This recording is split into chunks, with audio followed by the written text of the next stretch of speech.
I think my first impression, as with everybody who goes to China, especially every Indian who goes to China, was one of astonishment, because I went there actually from New York.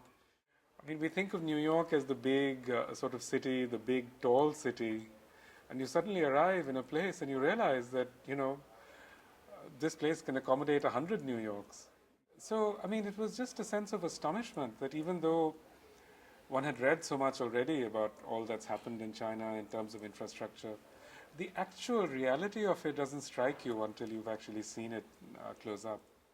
I'm Amitav Ghosh. I'm a novelist. I've written several books, including Sea of Poppies and River of Smoke. And it was Sea of Poppies really that first led me to China. As I was working on the book, I realized that there was this very strong link between India and China in terms of maritime trade in the 19th century.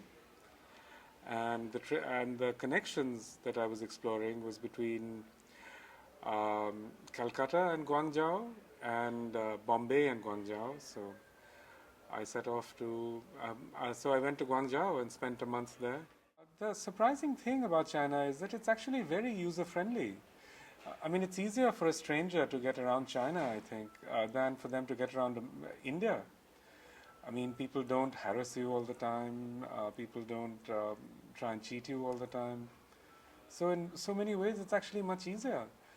And, before I set off going anywhere in the morning, I would get the person in my hotel to write out, wherever I was going on a little pad.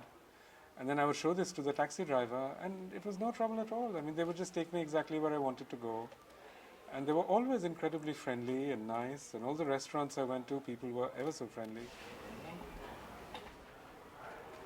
There we are. Thanks. I just really enjoyed myself so much at Oxford. I just had a blast. I can't remember any time in my life that I just enjoyed myself so much. I had spent 5 years in Delhi as an undergraduate, then as a graduate, and also as a journalist. And I guess I was really hungry for a change. We in India have this mythology about how rigorous our educational system is. And in this instance, it proved to be true. When I got there, I'd already read everything they wanted us to read. So I didn't have, I didn't have to work very hard.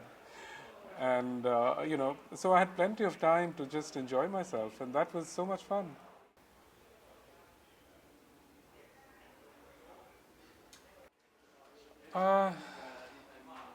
It's very hard for me to say.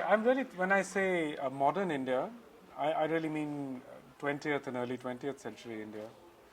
So I'm not really talking about 21st century India at all. I mean, I'm not an international relations kind of person, so I can't, I can't prognosticate.